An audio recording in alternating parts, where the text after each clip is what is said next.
पहले वेक्टर का कॉन्सेप्ट देखेंगे। मैं ये मान के चल रहा हूँ कि वेक्टर भी आपको बेसिक नहीं आता है। आज की क्लास हम सिर्फ वेक्टर को डिवोट करेंगे और नेक्स्ट क्लास से मैं आपका थ्योरी स्टार्ट करूंगा। पर आपको वेक्टर घर से करके आना होगा नेक्स्ट क्लास तक किसी भी। ठीक है, तो सबसे पहले वेक्टर क्या होता है भाई? ये फिजिकल, मैं सिर्फ उतना बताऊंगा जितना यूजफुल है, सारा नहीं बताऊंगा। वेक्टर एक ऐसी फिजिकल क्वांटिटी होती है जिसका मैग्नीट्यूड और डायरेक्शन दोनों है ना। ये मैंने आपको बेसिक डेफिनेशन लिखवा रखी है। Having magnitude as well as direction, ऐसी क्वांटिटी को हम वेक्टर। अब मैग्नीट्यूड क्या होता है, डायरेक्शन क्या होता है? बच्चों मैग्नीट्यूड क्या होता है? जो एक पर्टिकुलर लेंथ होती है उसको मैग्नीट्यूड कहते हैं। डायरेक्शन जैसे नॉर्थ वेस्ट ईस्ट साउथ, इस तरीके। वेक्टर में किस तरीके से डायरेक्शन होता है वो मैं आपको बता देता हूँ। तो सबसे पहले हम बात करेंगे पोजीशन वेक्टर। पोजीशन, मैं आज सिर्फ वेक्टर का वही पोर्शन बताऊंगा, मैं सारी चीजें नहीं बताऊंगा, सिर्फ उतना पोर्शन जितना आपका यूज होगा। और ये आपको घर से करके लेकर आना, बाकी रिमेनिंग पूरा। हाँ, और एक और चीज मैंने पहले वाले बैच में भी बोला है, तुम लोगों को वेक्टर का होमवर्क कर कर देना है अगली क्लास में। जिसका ग्रुप में नहीं आएगा उसको क्लास में अलाउ नहीं किया जाएगा अगली क्लास। अगर वेक्टर का होमवर्क नहीं आया, वेक्टर के अंदर आपको टेस्ट एक्सरसाइज नहीं करनी है और सारे एग्जाम्पल नहीं करने हैं, पूरी नॉर्मल एक्सरसाइज आपको खत्म करनी है इंक्लूडिंग, तभी आपको एडमिट होने दिया जाएगा। अगर आपका होमवर्क होगा तो मैं आपको एडमिट नहीं करूंगा। तो पोजीशन वेक्टर क्या होता है? लेट्स सपोज ये एक्स एक्सिस है। एक्स एक्सिस का जो डायरेक्शन होता है उसको हम आई कैप से रिप्रेजेंट करते हैं। ये वाई एक्सिस है, वाई एक्सिस का डायरेक्शन जे कैप से, और ये जेड एक्सिस है, जेड एक्सिस का डायरेक्शन के कैप से हम रिप्रेजेंट करते हैं। कोई भी पॉइंट यहाँ पर है P, that is x, y, z, और अगर आपसे इस पॉइंट का पोजीशन वेक्टर मांगे तो हम उसको लिखेंगे ओ, ये ओरिजिन O होता है, मैं O को P से ज्वाइन करूंगा और ये आपका OP वेक्टर आएगा। इसको मैं R वेक्टर के रूप में रिप्रेजेंट करूंगा और इसको लिखेंगे कैसे? इसको लिखेंगे x इंटू में x का direction that is x i cap, y j cap and z k cap. किसी भी वेक्टर का पोजीशन वेक्टर ऐसे लिखा है किसी भी पॉइंट। ठीक है, डायरेक्शन रेशियो क्या होता है? इसके बाद आती है बात डायरेक्शन रेशियो। बच्चों जो मैंने पोजीशन वेक्टर लिखा है उसके अंदर अगर आप आई जे के हटा देते तो वो आपका डायरेक्शन रेशियो। आई जे के हटा के जो आपके पास आएंगे उसका डायरेक्शन रेशियो। ये क्या आएगा? x, y, z, ये डायरेक्शन रेशियो। डायरेक्शन कोसाइंस क्या होते हैं? ये सारी चीजें हम पढ़ चुके होंगे। डायरेक्शन कोसाइंस क्या होते हैं?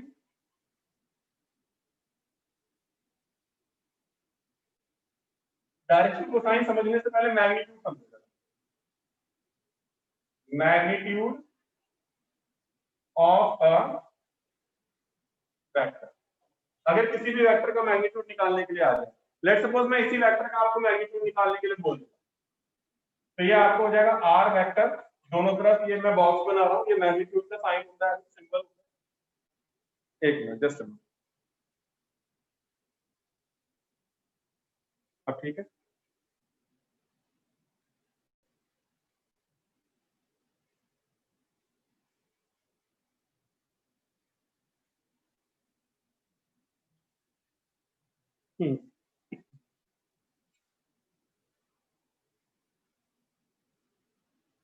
अब ठीक, तो ये आर वेक्टर है, इसको लिखेंगे मैग्नीट्यूड के अंदर x square plus y square plus z, this is magnitude of a vector.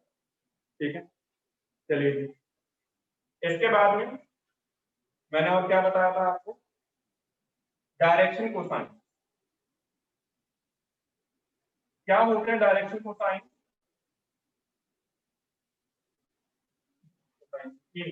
देखिए मैं ये आता है, लेट्स सपोज ये वाला वेक्टर जो है x एक्सिस के साथ अल्फा एंगल बना रहा है, y एक्सिस के साथ बीटा एंड z एक्सिस के साथ ये गामा एंगल बना रहा है। तीन एंगल बनते हैं, x एक्सिस के साथ अल्फा, y एक्सिस के साथ बीटा और z एक्सिस के साथ गामा। तो डायरेक्शन कोसाइन आपके तीन होते हैं, L, M और n, ये तीन डायरेक्शन कोसाइन होते हैं। इसमें l होता है आपका cos alpha that is equal to x upon square root x square plus y square plus z square. फिर होता है m that is equal to cos beta, ये होता है y upon square root x square plus y square plus z square. And तीसरा होता है आपका n that is cos gamma z upon square root x square plus y square plus z। ये आपके तीन डायरेक्शन कोसाइन होते हैं l m n। l का मैंने फॉर्मूला बता दिया, m का मैंने फॉर्मूला बता दिया और n का मैंने फॉर्मूला। तो ये तीनों भी आपको क्लियर होने चाहिए, ठीक है। इसके बाद हमारे पास आएगा types of vector. Types of vector में मैं आपको यूनिट वेक्टर के बारे में बता रहा हूं कि यूनिट वेक्टर क्या होता है। यूनिट वेक्टर एक ऐसा वेक्टर होता है जो गिवन वेक्टर के जैसे वेक्टर a है, गिवन वेक्टर के पैरेलल वेक्टर होता है। पहली बात a कैप से रिप्रेजेंट कर देते हैं और इसको निकालने का फॉर्मूला होता था a cap that is vector a upon इसका magnitude. This is your unit vector. Unit vector का मतलब क्या होता है, जैसे आपको कोई एक वेक्टर दे दिया जाए, तो आपको एक वेक्टर दे दिया जाता है और आपको बोला जाता है कि भाई आप यूनिट वेक्टर इसके पैरेलल कोई वेक्टर निकालो। तो बच्चों पैरेलल वेक्टर निकालने के लिए आप क्या करोगे, आप यूनिट वेक्टर और वो होता है वेक्टर a अपॉन उसका magnitude. This is simple unit vector, ठीक है जी। डायग्राम से मैंने आपको बता दिया। ऑपरेशंस की बात करते हैं। Operation on vector. भाई दो वेक्टर्स में अब क्या क्या ऑपरेशंस लगेंगे उनको भी जरा हम डिटेल्स में देख लेते हैं। जिसमें नंबर 1 है भाई एडिशन। जब मैंने आपको समझाया था लास्ट टाइम तो मैंने एडिशन के दो तरीके बताए थे। भाई एक ट्रायंगल लॉ होता है, एक पैरेललोग्राम लॉ होता है। बट एक्चुअल में होता क्या है, हमने यूज कहीं करा था पूरा, हमें चैप्टर खत्म करा, हमने कहीं ट्रायंगल लॉ यूज नहीं करा, कहीं हमने पैरेललोग्राम लॉ यूज। हमने यूज कैसे करा, लेट्स सपोज हमारे पास कोई वेक्टर a है x1i y1j एंड z1j, ठीक है। और दूसरा वेक्टर b है बेटा मेरे पास x2i y2j एंड z2k। और आपसे अगर बोला जाए कि भाई a vector plus b vector निकालिए, vector a plus vector b, तो आप कैसे निकालोगे? करना कुछ नहीं है, i वाले को i वाले से ऐड करो, j वाले को j वाले के साथ ऐड करो, k वाले को k वाले के साथ ऐड करो, फिर क्या आ जाएगा x1 plus x2i y1 plus y2j and z1 plus z2k। तो this is addition of two vector. इसको हम रिजल्टेंट के नाम से भी नोट करते हैं, कैपिटल दिस इज रिजल्ट, ठीक है। तो ये आपका रिजल्टेंट भी है, ठीक है।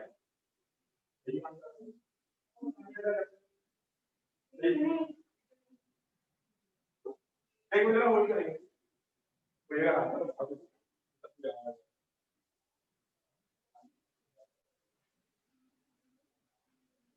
ये तो नहीं होगा, तो ये मैं ये मान लेता हूं, ठीक है।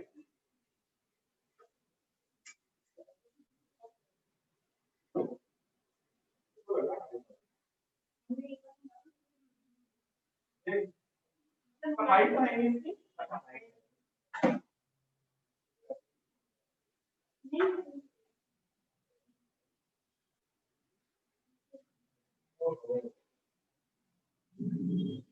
हाइट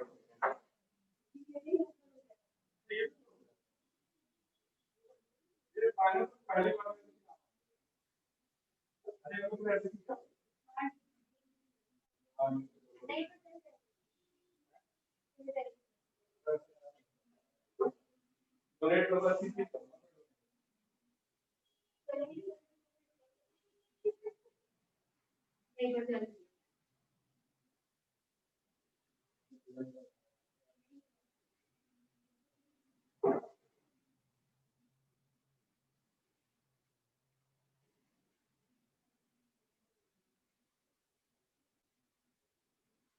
और ऊपर से है ना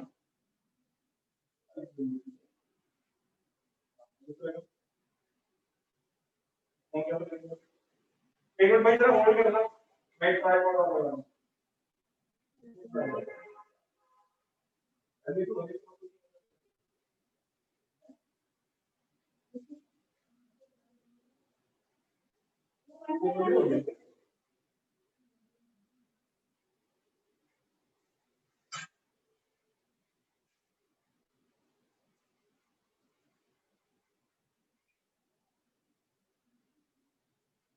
फोन कर रहा है देखो ना नहीं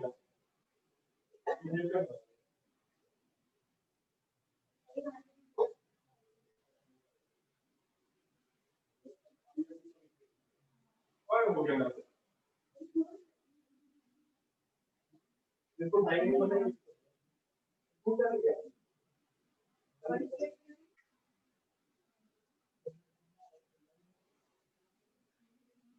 चलो ठीक, थैंक यू, थैंक यू बेटा।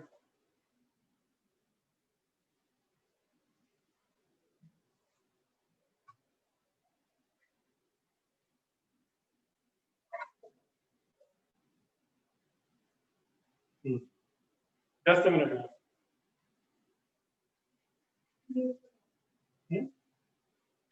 ठीक, अगर काम नहीं आएगा तो मैं रिटर्न करूंगा।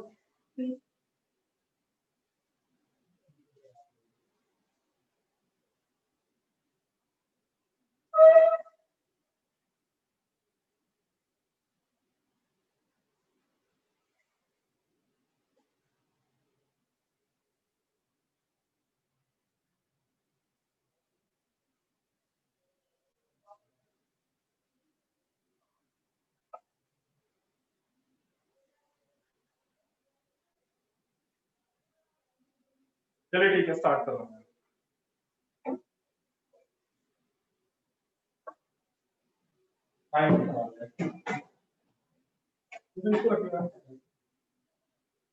सॉरी, तो एडिशन ऑफ टू वेक्टर मैंने बता दिया, ठीक वैसे सब्ट्रैक्शन भी है।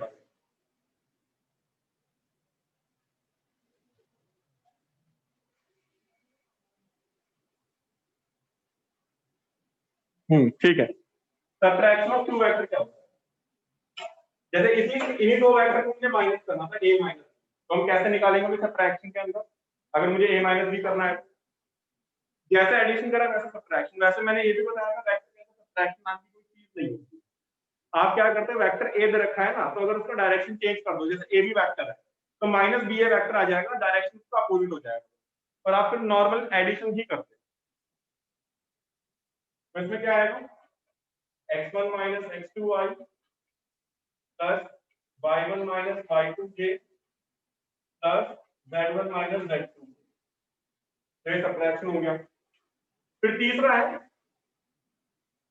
Multiplication with a scalar, multiplication with a scalar. इसका मतलब क्या है, मल्टीप्लिकेशन विद अ स्केलर का मतलब क्या है?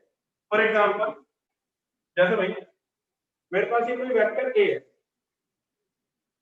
ठीक है, अगर मैं इसे किसी कांस्टेंट से मल्टीप्लाई करता हूं, मैं इसको 5 से मल्टीप्लाई कर देता हूं, तो ये आ जाएगा एक वेक्टर 5 टाइम्स, जैसे अगर ये a है तो अगर मैं 3 से मल्टीप्लाई कर रहा हूं ना, तो 3 टाइम्स ये बढ़ जाएगा, इसके टाइम्स बढ़ जाएगी 3, बट इसके पैरेलल वेक्टर ही आएगा, इसके पैरेलल वेक्टर ही आएगा, बट 3 टाइम्स बढ़ जाएगा। फॉर एग्जांपल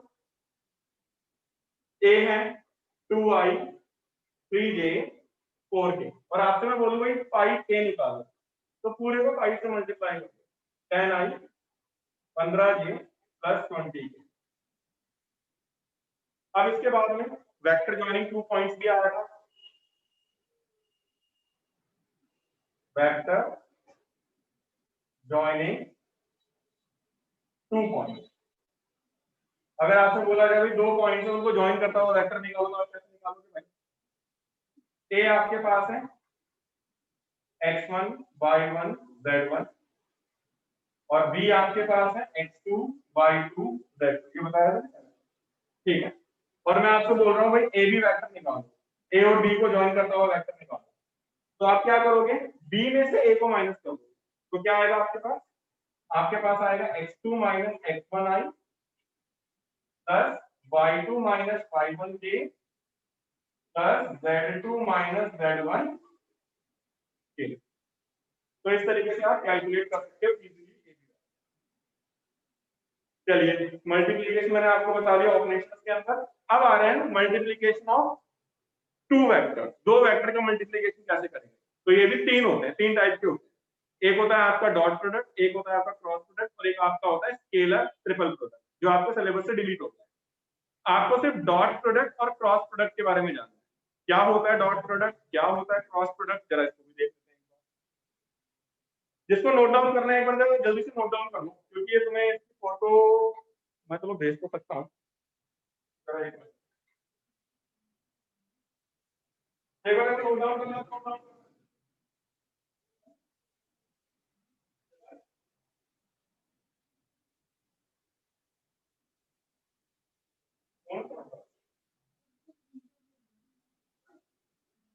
मैं स्क्रीन शॉट पे वो नहीं आएगा। चलो मैं एक मिनट जरा मैं फोटो खींच लेता हूँ उसके। रुको।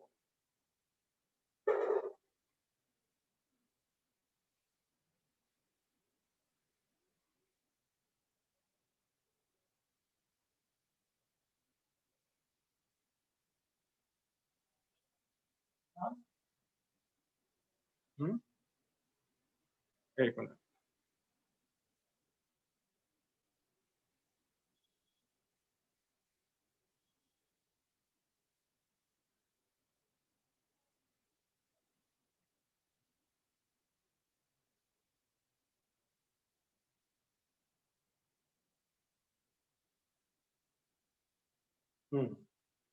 ठीक है, मैंने स्क्रीन शॉट ले लिया।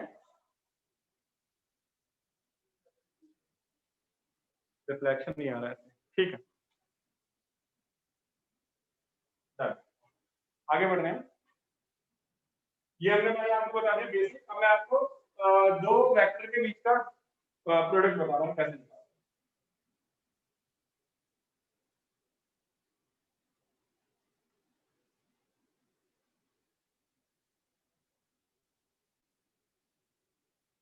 ये सारी चीजें मैं ऑलरेडी बता चुका हूँ वेक्टर के अंदर। Product of two vector, product of two vector. तो एक तरफ डॉट प्रोडक्ट बताऊंगा और एक तरफ क्रॉस प्रोडक्ट बताया जाएगा।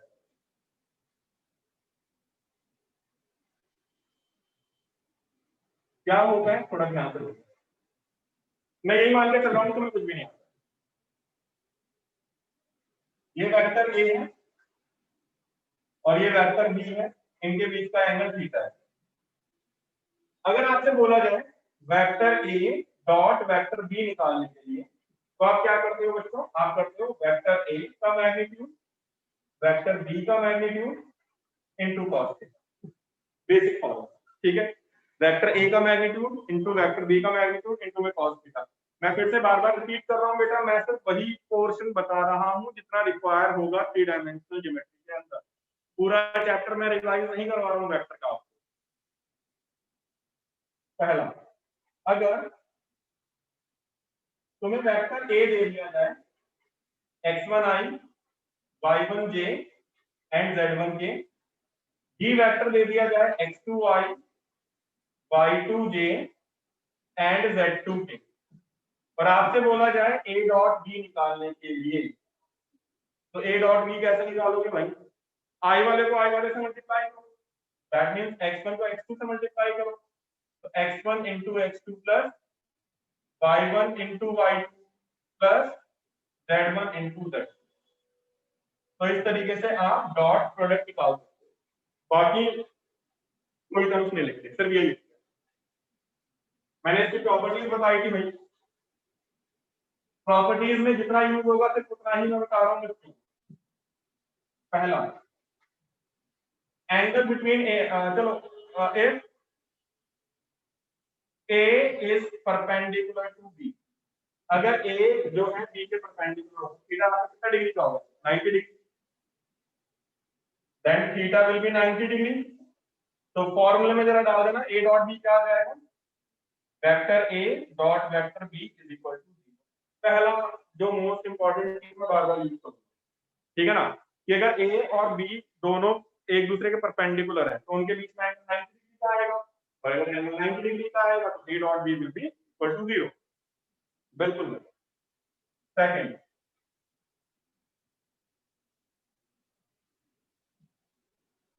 if vector A is parallel to vector B, then